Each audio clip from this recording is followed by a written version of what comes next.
নমস্কার, আমি ডক্টর সুতপা বসু। আজকে মকর রাশির লগ্নের জাতক জাতিকাদের 2024-এর অগাস্ট আর সেপ্টেম্বর কেমন যাবে তা নিয়ে আলোচনা করব। এই 2 মাস 4টে গ্রহ যেমন শনি, রাহু, বৃহস্পতি আর কেতুর কোনো পরিবর্তন হবে না। শনি বক্রী অবস্থায় আছে দ্বিতীয়, অর্থকরী আসবে, অর্থকরী ভালোই আসবে। তৃতীয় হচ্ছে রাহু, চতুর্থে কিছু নেই, পঞ্চমী জুপিটার আর মঙ্গল। এই পঞ্চমী জুপিটার আর মঙ্গল থাকার জন্য তাদের ট্যালেন্ট খুলবে। দেখা যাবে যাদের সন্তান হচ্ছে না তাদের সন্তান হওয়ার চান্স আছে, তাদের সন্তান যাদের সন্তান হওয়াতে হেল্প করবে।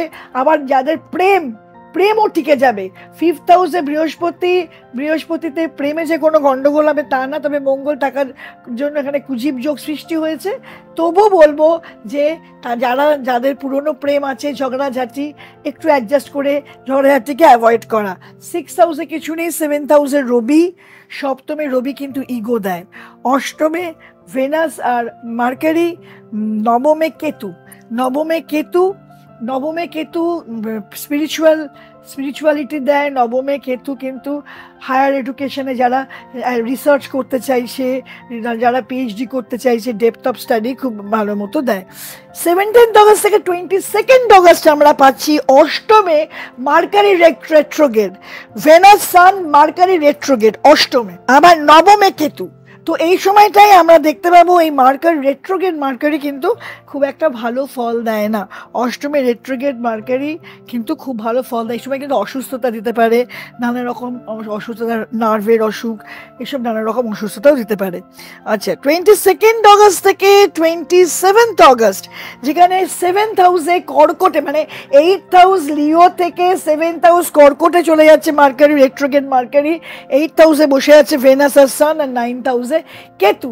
এই 8th হাউসে ভেনাস আর সান একদমই ভালো ফল দেবে না। রবি শুক্র মোটেই ভালো একসাথে ভালো ফল দেয় না। আচ্ছা, আবার বলবো যে নিজের প্ল্যানে যদি আজকে আপনার রবি শুক্র নিজের ন্যাচারাল চেটে ভালো থাকে তাহলে কিন্তু এতটা খারাপ ফলও দেবে না। 28th August 4th September, 28th August থেকে 4th সেপ্টেম্বরে আমরা দেখব মঙ্গল 5th হাউস থেকে 6th হাউস এসছে। মঙ্গল আর জুপিটার ছিল কুজিব যোগ করে 5th হাউসে, এরা এই 6th হাউসে আসছে মঙ্গল, আর 7th হাউসে রেট্রোগেড মার্কারি, 8th হাউসে রবি শুক্র, আর 9th হাউসে কেতু। নেক্সট আমরা 5th সেপ্টেম্বরে দেখব 28th অগস্ট থেকে 5th সেপ্টেম্বর থেকে 28 সেপ্টেম্বর, 5th সেপ্টেম্বর থেকে 28 সেপ্টেম্বরে আমরা দেখব অষ্টমে রবি বুধ। এইটা কিন্তু বুধাদিত্য যোগ করবে, যদিও অষ্টমটা দুস্থান, তাও এই বুধাদিত্য যোগ রবির নিজের ঘরে সিংহে, এটা কিন্তু খুব ভালো ফল দেওয়ার কথা। নবমে শুক্র আর কেতু ভাগ্যটাকে একটু চেপে দেবে, কারণ শুক্র নিচস্থ। হ্যাঁ, এই সময় দেখা যাবে যে যা করতে যাচ্ছে অনেক সময় ভাগ্য বিড়ম্বনার শিকার হতে পারে।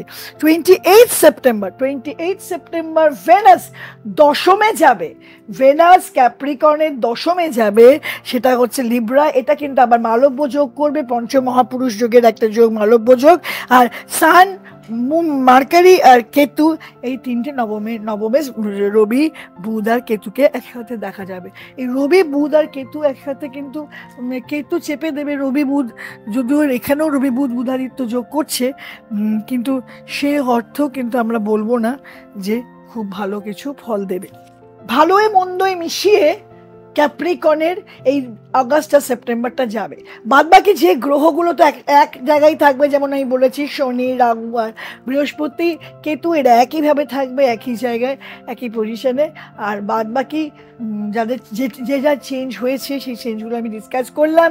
আপনারা যদি আপনাদের নিজেদের পার্টিকুলার ন্যাটাল চার্ট নিয়ে আলোচনা করতে চান, অবশ্যই আপনারা যে কোনো ভালো অ্যাস্ট্রোলজারের সাথে যোগাযোগ করুন, যে অ্যাস্ট্রোলজার আপনাদের গাইড করতে পারবে, সঠিক গাইডেন্স আপনারা আমার কাছেও পেতে পারেন। আমার সাথে যোগাযোগ করুন অনলাইনে, বা আমার কাছে আমার নিজের চেম্বারেও আসতে পারে। আমার এই আজকের উপস্থাপনা যদি আপনাদের ভালো লেগে থাকে তাহলে নিশ্চয়ই আমার চ্যানেলটা সাবস্ক্রাইব করবেন, লাইক, কমেন্টে শেয়ার করবেন।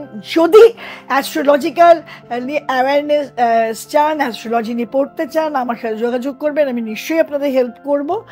আর যারা আমার চ্যানেলটা এখনও সাবস্ক্রাইব করেননি, সাবস্ক্রাইব করে দেবেন, কমেন্ট, লাইক, শেয়ার করবেন, আর বেল আইকনটা প্রেস করে দেবেন।